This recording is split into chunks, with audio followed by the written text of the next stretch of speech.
阁好，国情解说呢，我含你做参考。解说，解文说理。好朋友，咱社会流传一句话，讲清朝时代3日一小反，5日一条乱。哦，敢有影这么刺激性？日本时代新竹一个读册人汪兆平先生，伊收集真侪台湾历史的资料，编出《台湾三字经》，伊就将这个过程写甲明，你甲参考看卖。三字经讲：新版图，民道乱；五老黄，上价半；水贵，清其亏。7日内含全台。过去清朝毋捌统治台湾，到康熙皇帝的手内，新的版图，结果百姓哇野奇造反的真济，甲算叠咧。第一，新港者一个叫做五球，这个捌野奇造反；过来朱罗者一个叫做老寇，这个原来捌出来了乱；过来红山者一个黄国，这个原来教袂乖。安尼，这拢算细条的人命呢。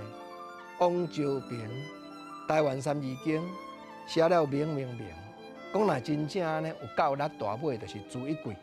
7日内含全台，敢若7天尔，所有这的声池拢有拍落来。哇！康熙皇帝头壳摸咧烧，到底要安怎样解决？派什么人来甲水贵对敌？什么款的将军？什么款的武将？什么款的人马？三字经继续甲听，讲若总兵是提督，急东征苏晋风，天地会林爽文，亦一党败顺军。原来啦，康熙皇帝第一就是派出南河的总兵拿定丁，甲伊的幕僚就是伊的结拜兄弟拿定元两个，来拍水柜，带来这亲族啊，真无倒转去长山。尾下落去屏东李港遮开垦，拿家遮的亲族啊开基组，就是拿定元的后生拿分银。啊，拿总兵以外，另外就是下门水师提督施世票，这就是施龙的后生啦。